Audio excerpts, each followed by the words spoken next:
And now, welcome our next speaker. Don't stop thinking about the future. What else? Anyhow, it is all about the future. The first speaker certainly was talking and sharing about that, kind of laying the groundwork in terms of what's happening. And so he used a number of images. The best, I'm kind of a water person. And oh, by the way, too, my picture, that's really a picture of my dad.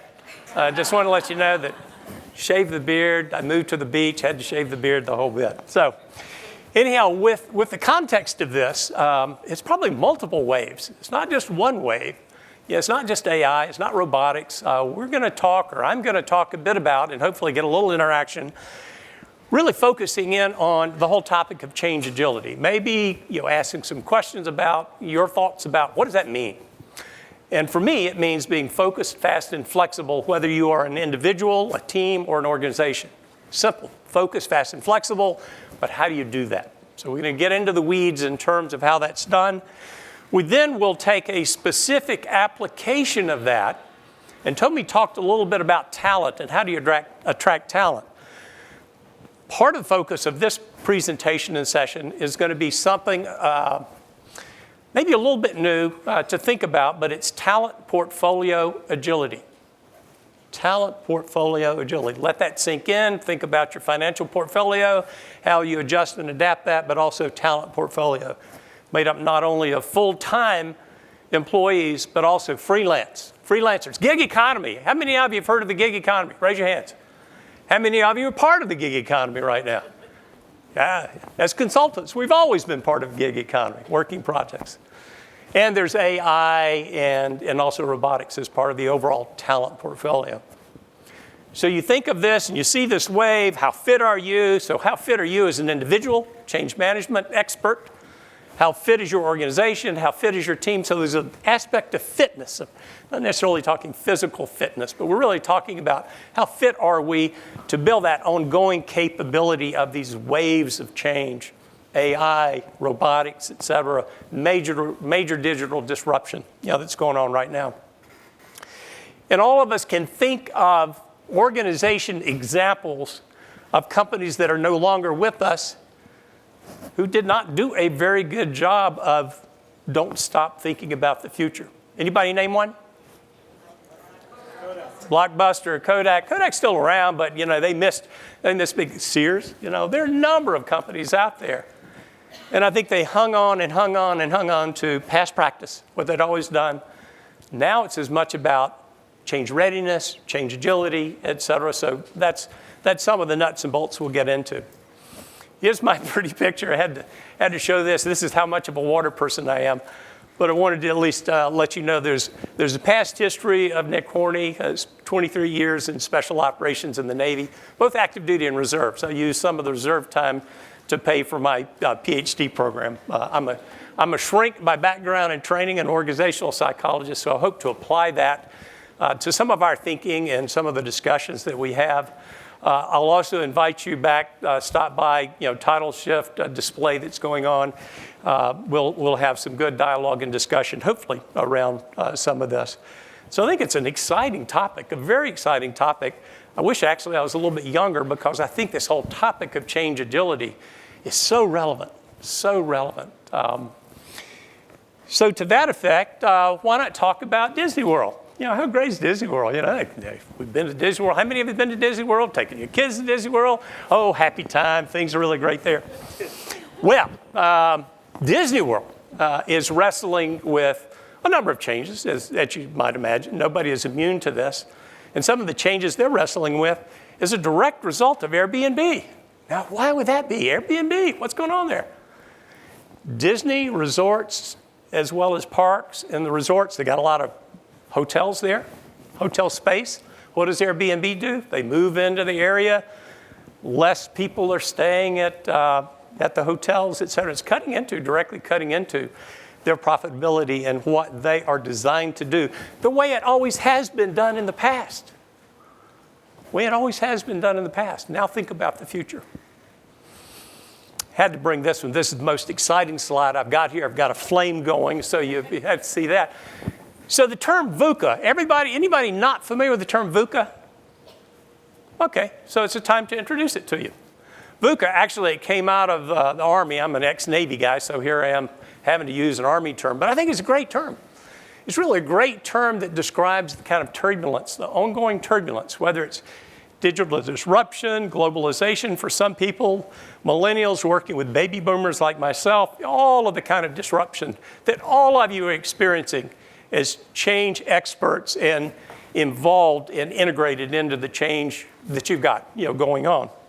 So with this, and you can see the words here, VUCA represents volatility, uncertainty, complexity, and ambiguity. Pretty good description, I think, in terms of just about every firm certainly I consult with and every organization that I consult with. To a degree, there's more or less of that. And certainly the previous presenter was talking about that wave of additional VUCA that's coming at us. It could be described under the big banner of digital disruption, but it does involve all of these things. So we hope to start at that place in terms of where is your VUCA? What does your VUCA look like? What does your organization's VUCA look like? What are the clients that you work with? What's their VUCA? As opposed to trying to start from the inside and say, well, we got to do some change, et cetera. Well, what's causing the change? What is that business environment that's causing the change?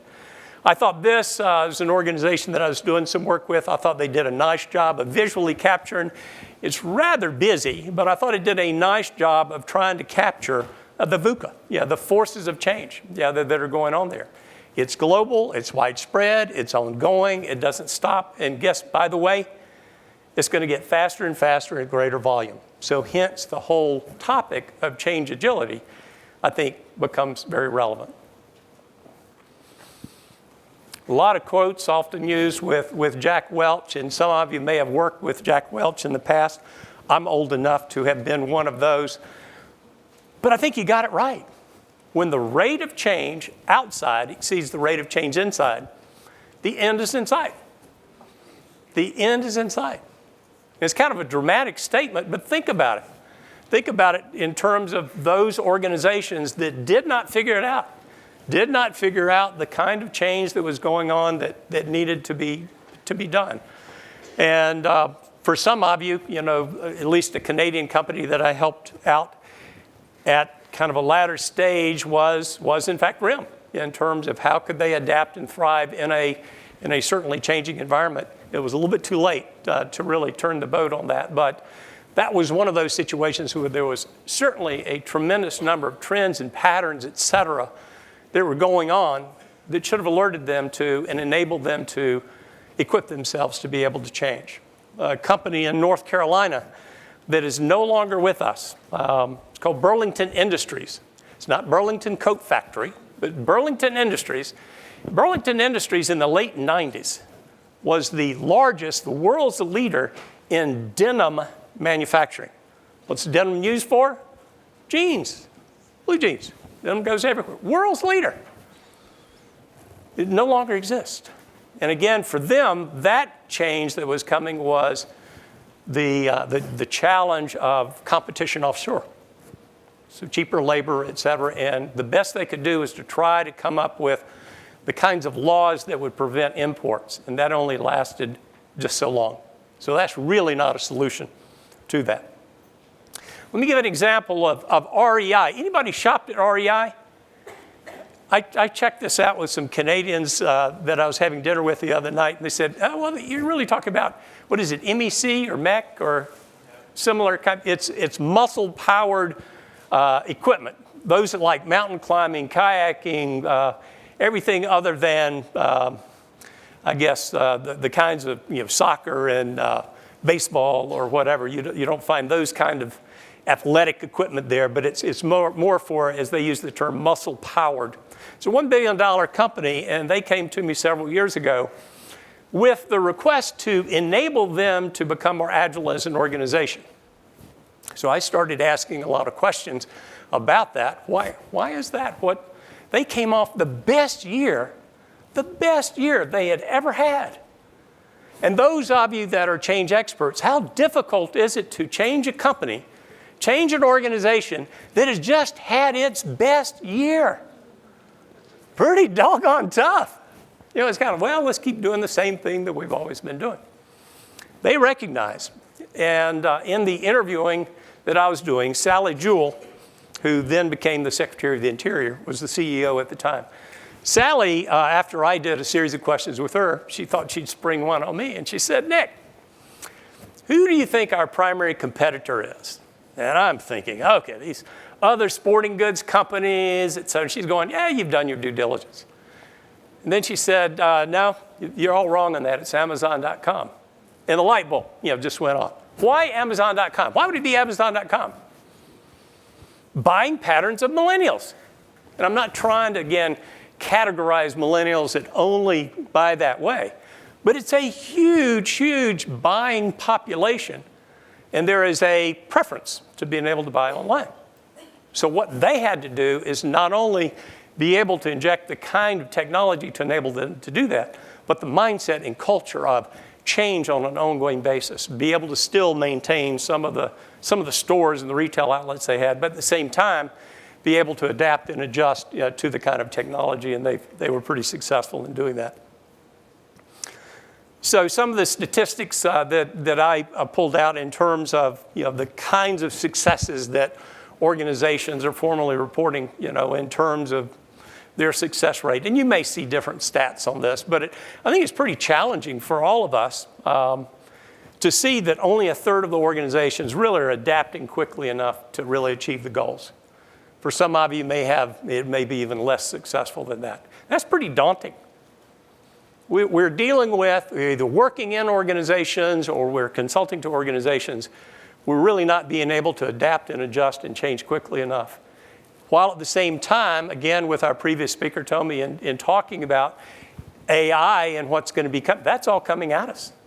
So we better be doing the best we can to equip them, really building in that change agility, ongoing change, different kinds of changes that's possible. This, again, another chart, a little bit dated 2015. But again, those CEOs are really identifying the significant changes. And they're saying, wow, at least the reporting here, 91% of them are saying significant changes. Now my guess is that percentage would even be higher, because on top of what they were looking at in 2015 was certainly everything that's coming with the digital disruption. Another illustration is Aramark. Now, how many of us have spent a decent amount of money for our food plans at universities for our kids? These are those that have had kids that have gone through college, et cetera. Yes, and this is one of the guys responsible for that too, Mark Nelson.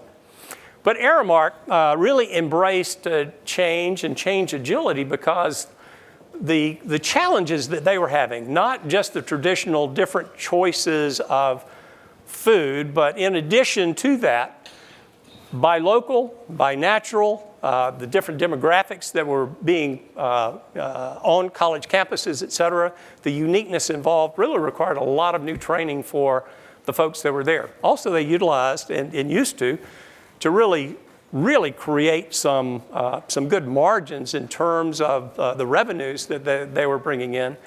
They used to utilize, well, they still do. They utilize a service, Cisco. Anybody familiar with Cisco? And it provided large volume and be able to plan ahead and be able to do that and distribute. Well, you're buying local, you're not going to be doing as much of that. And that was a great demand on the college campuses for doing it. So they had, again, looking at the VUCA in their world, it was demographics, it was the change that was going on, it was the demand, for those kind of changes, and they successfully did that over a number of years. PMI, and many of you participate or involved in PMI, the Project Management Institute, and they've been thinking more and more and writing a bit more and more, and I've been involved in some of that writing about, let's move beyond thinking about agile methodology, Scrum, et cetera, but also broad level organizational agility. And this is some of the data that's coming out of that in terms of those that are more organizationally agile, as organizations, are really getting more successful in the delivery of the projects that they have. Do a little interactive activity now, and I wanted to use kind of the fitness metaphor here a bit. So if you would raise your hand if you do at least one of these 5 things on a regular basis, on a daily, regular basis. At least one of the 5. Should be almost all the hands going on. How about if you do at least 2 or more of these? 3 or more of these? Hands start going down. 4 or more of these? How about all 5? We're really peak fitness, our peak level of fitness. And you talk to, not just me, but you talk to a lot of sports psychologists and others and sports medicine folks. They know this stuff. It's some combination of these 5, maybe a few more, but some combination of this. Muscle building itself is not going to enable us to be that. If we sleep 12 hours a day only, but eat like crazy and don't exercise, that's probably not going to enable us to be as fit as we could or should be. Part of my argument and the introduction of the Agile model really relates to that. It takes all 5. And here are the 5 major components of the Agile model, which I looked around when I formed Agility Consulting in 2001. There was very little out there about agility. A little bit about adaptability, et cetera, but really relatively little. Some good change models, but not a lot about ongoing dynamic change that was happening. So the Agile model, essentially 5 major drivers of the Agile model. You'll see at the center is people, process, and technology, the alignment between all those 3. But it's those 5, and you need all 5. First of all is anticipation of change. What does that mean? Anticipation of change. We can't predict exactly what's going to be happening in the future, but we can do a better job of trend analysis and look at pending issues and look at things like AI in terms of what's happening in terms of the growth of that. What are the trends? What are the patterns? Also, scenario planning and scenario thinking. How do we do a better job of that in terms of anticipating change? The second is generating confidence. Not only self-confidence in you as a leader or a change leader, et cetera. It's not only you, but how do you build confidence in others that you're getting it right, you're looking out over the horizon, et cetera. You're working on a better job of identifying the changes that are coming at you. So generating confidence, it gets into employee engagement and employee involvement, et cetera. Initiating action. John Cotter will talk about in terms of sense of urgency. It's about speed. It's about speed of decision making. I don't know about you, and a lot of the work we do, we often find that ends up being one of the Achilles heels of change efforts. It's around decision making. Who makes it? Oh, yeah, we got a team-based organization. Look on our website. Team, rah, rah, rah, team. Where are the decisions made? Well, up there.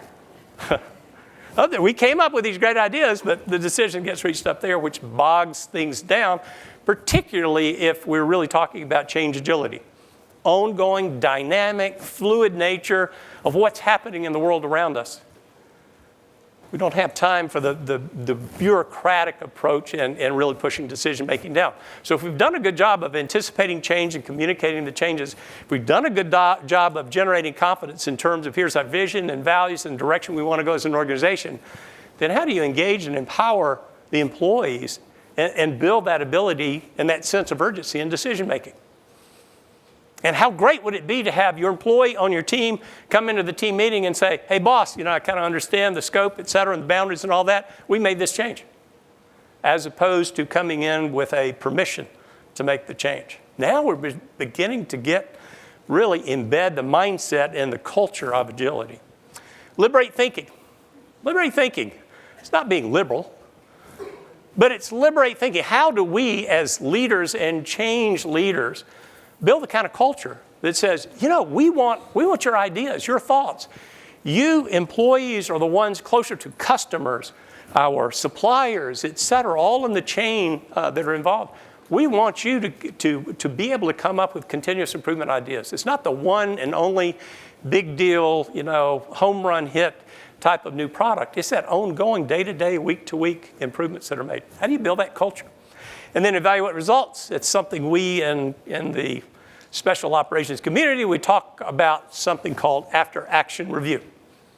An after-action review, for some of you who may be aware of that, is really spending the time and investing the time to say, we had these several initiatives, let's spend the time and digest that and understand what went well, what didn't go so well.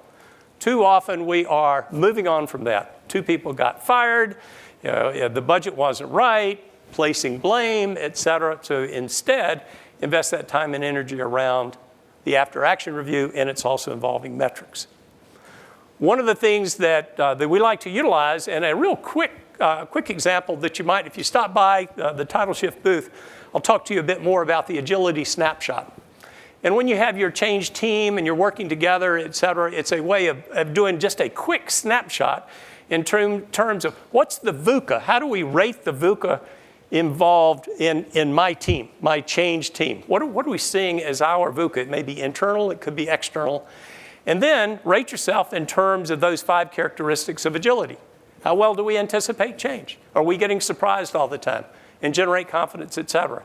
It then gives you a gap analysis. It's a high-level gap analysis that says, where do we need to look at closing in on some of those gaps? A real quick way of doing that.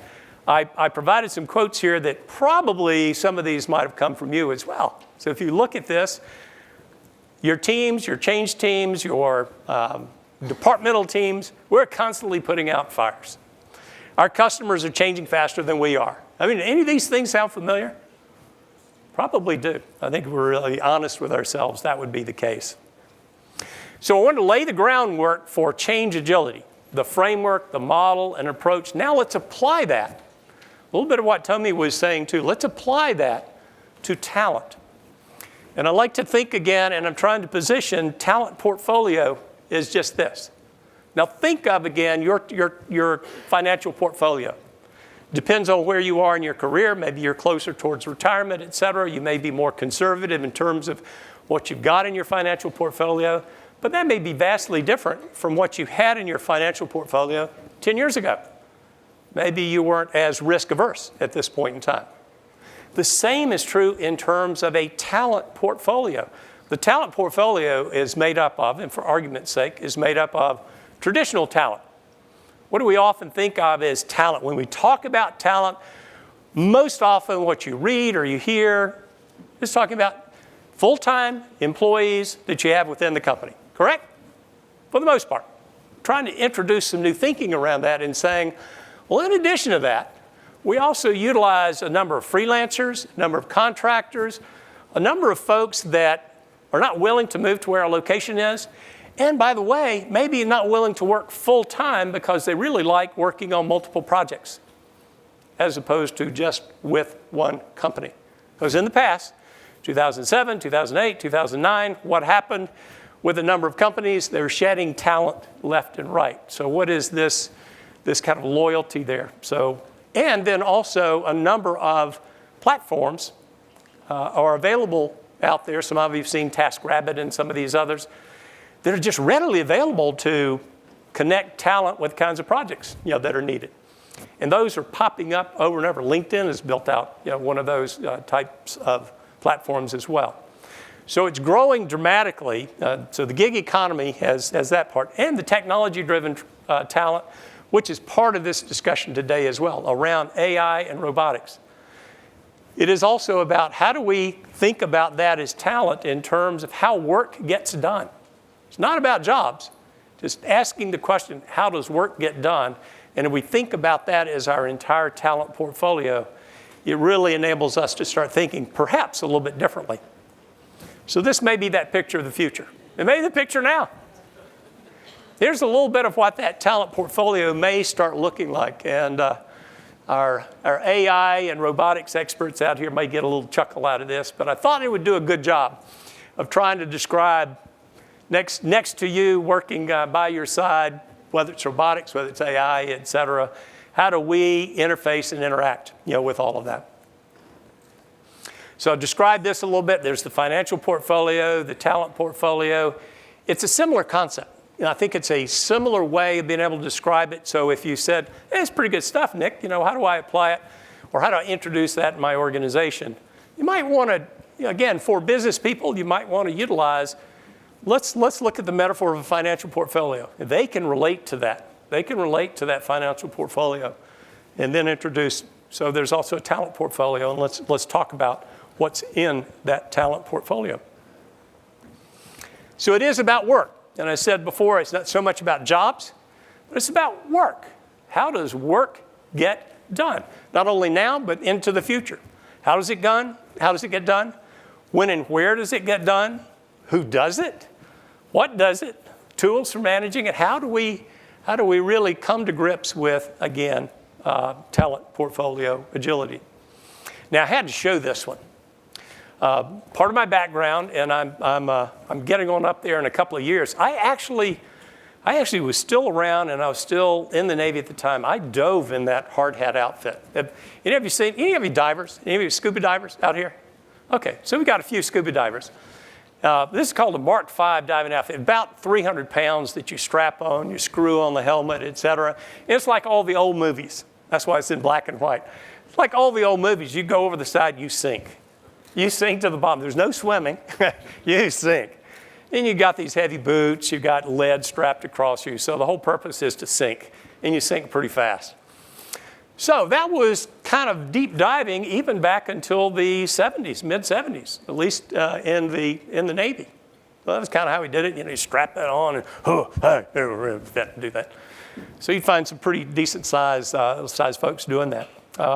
And your tools were a knife, lead boots, a brass plate. That was great. It was a good, safe thing to do. Well, now robotics comes along, right? And Remus is a good example of this. And I don't even know what some of these things are. Internal navigation, acoustic Doppler current profiler, pencil beam sonar, collision avoidance system. I mean, it's embedded with all of this stuff. Deep diving for me in that hard hat was about 300 feet. Not for a long time, it was about 300 feet. For some of you that are scuba divers, that's still pretty deep. For Remus, it's about 4 or 5 miles. And you look down to the bottom of this, and that's why I want to have it included, because CBS just did a little documentary on this. $17 billion discovery of a Spanish galleon. I'm in the wrong line of work. I don't know about you, I'm wrong. Should have stuck with that. But it's the idea of, and Tomi, I think, was introducing this, how do we now convert those that were in the diving community in that diving world into understanding all of the capabilities of robotics and how that, and you can introduce a lot of new skills and new sets and new demographics into the picture too. So who's making the case for this whole change around the new world of work? If you go Google new world of work, you'll probably find quite a bit out there. New world of work. The new world of work really is about, it's not just full-time employees, it's not just jobs anymore, it's how work gets done. So New Yorker Magazine, recent books have come out. These are really some very good books. And it challenges our thinking to not so much think about jobs, but to think about, again, how work gets done and how creative we have to be. And what gets introduced is you'll see agile talent here. The workers in the workforce are becoming much more agile. I mean, they've got the capability to be able to turn and move. They're much more mobile. They can apply to different projects. And so they're being much more capable. How do we, within organizations, adapt and adjust many of the things that we do? Recruiting, hiring, et cetera. Do we treat our freelancers as talent? Or do we put them over in a kind of a separate cage over here that says, okay, again, go back to the value system for your organization. Teams, team spirit, high-performing teams, got to have them, et cetera. And this poor manager of a team is going, yeah, but on my team of 10, I've got 6 of them are full-time, 3 of them are contractors, anyhow, and the rest are something else, AI or whatever it may be. And your organization is saying, well, due to some of the existing laws, et cetera, we're restricted to have these contractors and these freelancers involved in any of the team building activity, because that then starts identifying them as being employees. So they need to sit outside the space when we're doing team building. And that poor manager and that supervisor is going, wait a minute, you're asking me to build a high-performing team, and here's what the team is composed of. And almost 50% of them, you're asking me not to get involved in team building activity. You're tying the hands behind me. So at least in the States, some of the laws are starting to change around that. And they need to change because the world of work is dramatically changing. Number of articles, HBR and others are coming out more and more with good, solid articles about why the world of work is changing, what's causing it, and how do we address some of that. So these are some good questions, I think, for all of us to deal with. How could we use short-term talent differently? What changes in mindset and practices are really needed? How do we recruit that talent? Think about as freelancers leave the organization after they've done a project. Let's say it's an 18-month project. They've done a great job, but they leave because within your organization you really haven't built in a talent mentality or talent portfolio agility. They leave and they're out there in and amongst a pool of others. How were they treated during the time that they were there? Were they really treated like they were talent or a vendor? I mean, of us as consultants sometimes fall into those situations where truly as a consultant, we're treated like a vendor, not a partner, not part of the talent pool, et cetera. So some of the challenges that we face. Also, some of the statistics that I think we all need to be aware of and the growth rate of the gig economy and our freelancers. And so why would we use a contractor? By the way, I'm in a strategic partnering relationship with the Center for Creative Leadership, and we're really pushing forward on this whole topic of talent portfolio agility. And with that, short-term needs, special skills that we can't get, full-time, people are not willing to relocate. There's a hiring budget, so we're limited in terms of that. But there's a pretty substantial use of talent from the outside in some way, shape, or form. 40.9 million independent workers in the U.S. 31% of the workforce, again, primarily U.S. 1 in 5 full-time independents report income of more than $100,000. Not too shabby. Not too shabby. Percentage of U.S. workforce that will be comprised of agile workers, will be comprised 50% by 2019. 50%. Now, that's not necessarily saying that everybody is full-time freelance. There are some, and many are, we've probably all experienced it, Uber drivers that work full-time in another job and are filling in and doing some other things in terms of Uber. And that's kind of a general description of how some of the freelancers out there also have some full-time. But more and more are wanting to become full-time. 1 in 6 workers in traditional jobs would like to be primarily independent. And why might that be? Freedom, change my own life, beyond the work-life balance, also like the diversity of what I do, flexibility as I grow. What is it that they get in terms of being independent? So now it's becoming easier and easier for full-time talent to become independent, to become freelancers. And they're working inside, and we're trying to retain those as best we can. But they've got these needs, and they're really trying to push to become, wow, if I could meet all these by working full-time within my organization, maybe that would satisfy me. But they're also looking at, wow, it's pretty easy to be able to do this. And I've got these platforms that enable me to get a lot of these projects done. So there's kind of that push-pull that's going on. What are they saying about, again, their happiness factor and others? 77% are happier working on their own, 70% working on better for their health, et cetera, et cetera. So good positive feedback from that. Again, to use the image of the body again, and I'll go a little bit deeper in terms of talent portfolio agility. And by the way, I appreciate those of you who completed the Talent Portfolio Agility Index that was offered up prior to this conference. If there are those of you that still would like to complete that, stop by. Again, the Title Shift booth, let's just talk about that. And we'll send out a report that really provides you a profile in terms of how do you compare with the normative sample that we've been building on this. So as you look at this, it is applying the Agile model to talent portfolio agility. It is around anticipating change, generating confidence, et cetera. So as we look at this, and these are some of the kinds of topics and issues that you would see in this Talent Portfolio Agility Index. Our organization has anticipated the changes in our talent portfolio demanded by the disruptive and changing business environment. So I'm not going to ask you to answer that now, but how has your organization done on that?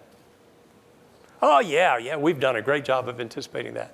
And we've looked at the correct mix and when we need to have that mix and who we're going to leverage and how we're going to leverage those freelance talent combined with our full-time staff or not. Generating confidence. Our leadership is confident that our organization has the right portfolio of talent to survive and thrive in a turbulent world. Most that I talk to these days are not finding enough full-time talent. I don't know how many of you are working with recruiters, inside recruiters and company recruiters, et cetera. It's getting harder and harder to find the right kind of talent to work in a full-time job in your location.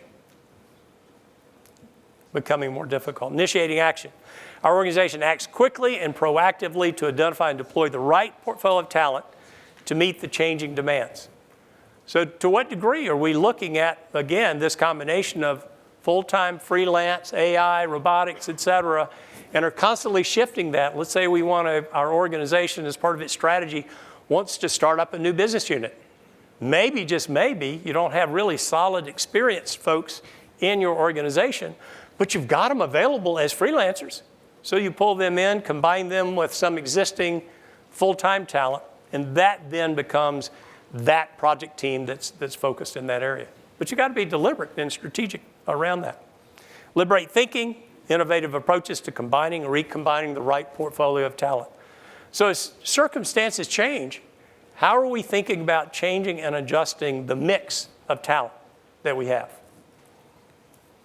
And finally, evaluate results. It applies analytics to continuously inform, improve, deploy the right mix of talent. So how do we know who we have, the kind of skill sets they have, the applicability? And it's not just the technical skills. We all know it as change experts, that teams just made up of purely selecting them based on technical skills will not necessarily serve us well. We'll find that the personalities don't jive together, and so there's more to that. I'm sharing this with you because I think this is a role for you as change leaders to take on. And I really applaud Tommy and his comments this morning as well, in terms of how do we really apply what we know already. But how do we apply that in building ongoing capability within our organization? This particular area and this particular focusing in on talent portfolio agility. How do we work with our organization? We know it's coming at us. We know that AI is right at our doorsteps. We know that the growth rate of the freelance economy, the gig economy, is dramatically shifting and dramatically growing. Don't just ignore it. How do we, as change leaders, grab hold of that and start working within the organization to anticipate change and start building the kind of fitness within our organization to be able to adjust and adapt on an ongoing basis? This shows you at least one of the spider diagrams coming out of the Talent Portfolio Agility Index. It just shows you a way of looking at some key factors and a comparison between the self, or the self meaning that's your assessment of your own organization, and the black is showing the norm that's built up.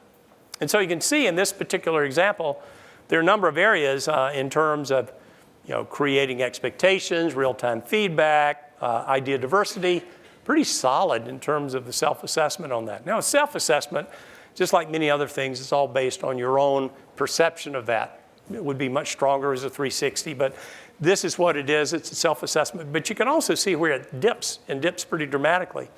The whole idea of sensing. How well are we as an organization actually sensing the patterns and trends around talent? Do we really have a pulse on what the talent is all about? And are we monitoring that? Are we monitoring the mix and the makeup of our talent portfolio within our own organization?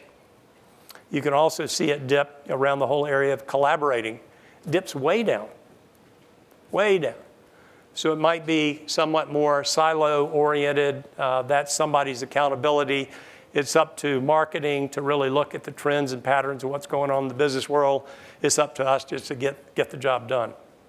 Now it's broader than that. And from a change leader's perspective, how do we equip the entire organization to think about all of these? So a few little tools and a few things that have been offered up by some clients, former clients, et cetera. One is Liberty Mutual, in terms of some of the things around an action planning guide, the kinds of questions to personalize some of the change actions, what kind of changes could result from the initiative around talent portfolio agility. How do I look at the specific change initiatives around that? How might peers be impacted by this talent portfolio agility concept? Will some of my peers be displaced because some of the talent that's coming in is AI-driven, robotics-driven, et cetera? Another is around decision-making and speed of decisions, and this is an example from Red Hat. And these are some of the kinds of questions around, well, who should be surprised by this? Who's likely to opt out, reject a solution to this? And you start factoring that information in to figuring out, okay, what's a dedicated team? What is that change agility team that you really want to build and create that could help equip you, for this effort? And some of the questions leaders at the back end of it in terms of evaluating results. Do you understand why it's happening, why it's being made at this time? Why are we focusing so much on change agility and specifically around talent portfolio agility? Why is that relevant? How do we build the business case for that? How would you communicate our goals to your direct reports, et cetera? So one of the things I would encourage you to do is to certainly think a bit more about the whole concept that we're introducing here, a specific aspect of change agility. You'll be able to apply a lot of the solid change management practices and skills you have. Now it's like change on steroids, if you will. I mean, it really, change is coming at us from all directions. It's not one specific change, multiple changes that are happening. And it's that change capability building is what, the essence of what change agility is really all about. Also, we've recently, in conjunction with the Center for Creative Leadership, authored a white paper on talent portfolio agility. If you're interested in that, please stop by again, Title Shift booth, and I'll share some of that with you along the way. So I wanted to open things up. It looks like my Q&A sign is up. Perfect timing. Gosh, did I say that and it made you flip the sign? That was the reason, right? So I'd like to open things up for some questions, either about change agility, the specific application of talent portfolio agility, et cetera. So, yes? Okay, we'll bring a mic for you. Oh, we need a mic. There's a mic coming out. I would throw a mic at you. Okay, you can start off with mine. There you go. Quite often, and we met earlier, thank you. Yes, and quite often there is a chasm between HR and other functional areas in the company. How do you make the value proposition real to HR desperately trying to hold on ownership of talent? Speak their language. Speak business language. Start again from the outside in as opposed to perhaps terminology that we may be more comfortable with, either out of HR, change management, et cetera. Start from the outside and understand from a business perspective, what's the VUCA? What is really causing the pain? What are the future things that are disruptive? Utilize, and oftentimes I'll utilize a number of different white papers and that you talk to CEOs and COOs. I use a number of McKinsey white papers that are often quite informative. And you might ask the question, well, McKinsey, maybe they'll hire McKinsey. Probably not. Their price structure is a little bit different, and they do a great job in terms of kind of dealing at the C-level in terms of the 50,000-foot stuff. But implementation is us. That's about all us. And so I would start there in talking their talk in terms of what is disrupting the business. What is that VUCA that's out there?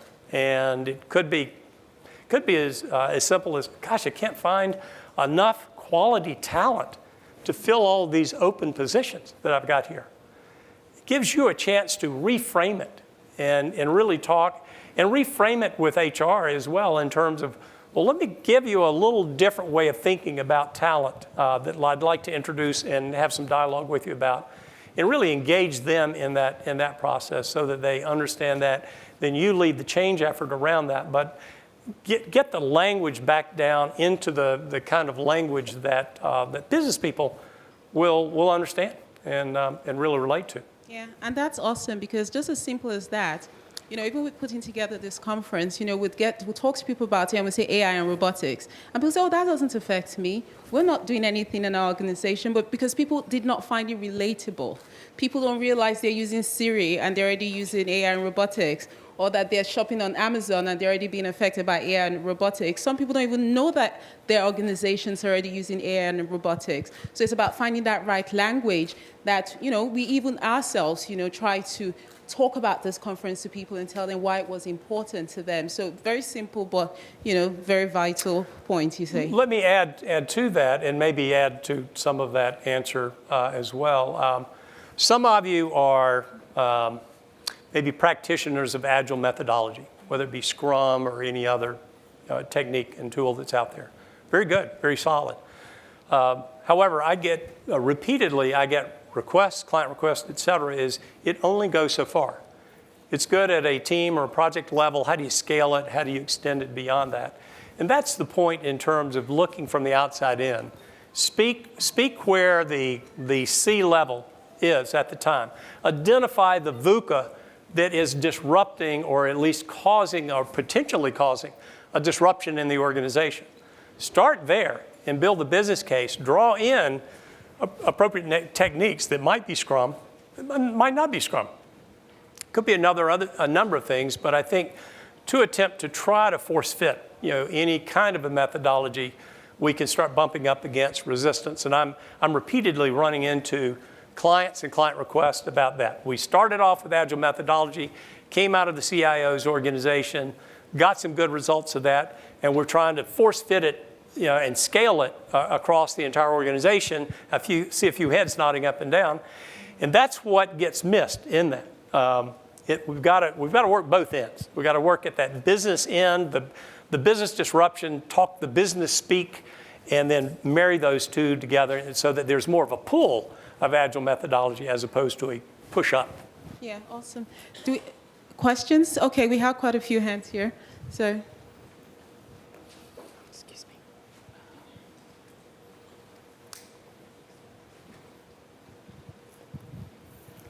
Thank you for a great talk. And if I go back to your Agile framework, you said a lot of companies do pretty well at anticipating changes, generating confidence, and they often get stuck at that initiate action. And part of it is the team here, but then the decision makers are up there.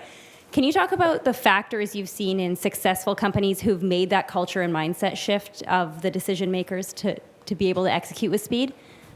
Yeah, I think it does go back to, again, embracing all of what's in the Agile model. It could be called the adaptability model, it could be called the nimble model, et cetera.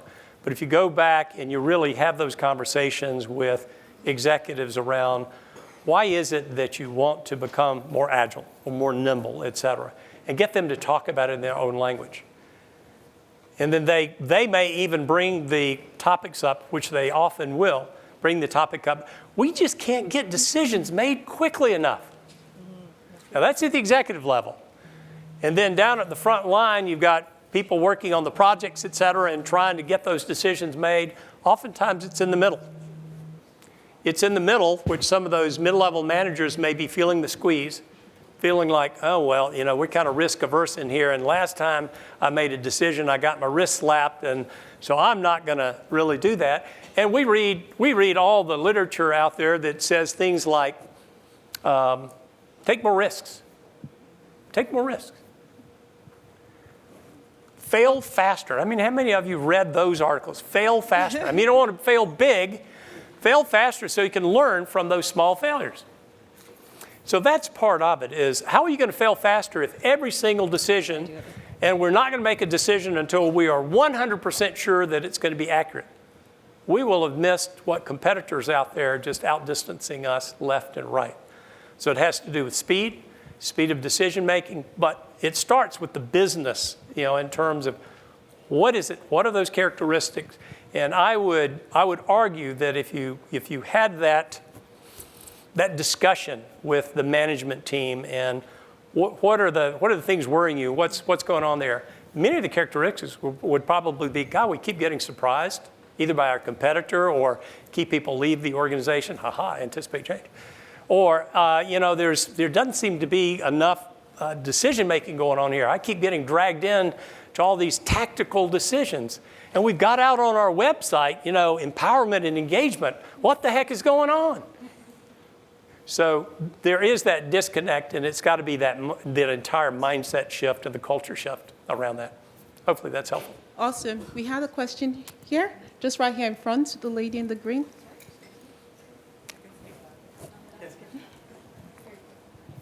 Hi there. Hi. I'm from an education background, and I'm looking more at our future talent. So I'm looking at people who now within 10 years might be the people that are going to be facing a huge shift, right? So how and have you been involved with the education system and trying to look at their agility fitness and what we can do to, because really and truly the education system is quite archaic with regard to how we're preparing students for this, because we have students now in high school who are hating high school because they're already learning well ahead of the teachers, and they're also then not even finishing university and being hired by Shopify, et cetera. Yeah, I think it's a great question, and it certainly it touches not only in Canada, the U.S., et cetera, in terms of all of that. I think if we would dial back through the characteristics of the Agile model of anticipating change and generating confidence, et cetera. Maybe even at anticipating change and looking at that is, what are the demands for work on into the future? Does it really require as big of a push to go on to the university after that? Do we get a lot more, and is there more enrichment out there by people that move on into vocational trades? And maybe we have honest conversations. Maybe as parents we have honest conversations with them in terms of, well, my older daughter, for example, who lives in Wilmington, North Carolina. She got her degree in Spanish. I wasn't exactly sure what she was going to do with that, but she was really good in Spanish. Translator, UN, I had these big translator. Well, no, she's a jewelry maker. So she designs jewelry and makes jewelry. And there are a number of others, and we could all probably name them former attorneys, doctors in some cases, et cetera. Many have started up their own. They love working with their hands. And they're much more successful actually doing handiwork around homes. And they hire themselves out. And they get a pretty good living for being able to do that. So I think it begins with honest conversations to begin with in terms of looking on into the future, anticipating some of the changes that are being driven by AI, robotics, et cetera. And ask yourself the question, and the real question in terms of, do we get all of the right kind of education by forcing our kids on into college, or can they get a lot more of that by other alternatives? Now, no, it's a lot bigger than that, for sure, but I think it's a great one to attack. At a personal level, that's great with the students, but it's more of the system, right, that needs to change. It is. And so much of this is. Organizational change that we have, it is the system. It is investors, and it's the politics, and it's all of that. And nothing stops. The people shift and change, they come and go. The technology shifts and comes and goes. So hence why I think change agility is a very relevant topic for us all. We have one more question. There was a hand someone. Okay. Fight over it. Yeah. She already has the mic. My question to you is, how do we bring this agility model to unionized environments? Because those are the areas where, like in education, where we have contracts and all kinds of rules and regulations that are preventing us from being agile because of those contractual agreements. Great question. How much time do we have? That is a tough one. And I think, again, we have to keep thinking as much as we can outside the box of what has worked perhaps in the past, and certainly the combative nature of union, non-union, that type of thing is not going to get us to where we want to be. It really is about that common denominator of work. People really want to work. And so maybe, just maybe, we have those kind of discussions around how work can get done. And I know the dilemma is all the motivations are and everything is to keep the union together, to grow the union, and here are the rules and regulations about how work gets done, et cetera. I know that in the U.S., the Fair Labor Standards Act and others are woefully antiquated. And I know that in the U.S. we're struggling, with some of that too. Just how do we define how work gets done in an environment? Now, Fair Labor Standards Act, for many of you that may not be aware of that, it was created in 1935. A little antiquated compared to where we are here and now in terms of how work gets done. So I'm sorry for a non-answer, but I think what we have to wrestle with is something broader than that. I think it has to do with laws, it has to do with openness, and I'm afraid that's probably going to take some time because I'm sure there's lots of passion about unions and union work and fair labor laws and all of that. So maybe we can spend a little time talking about that further.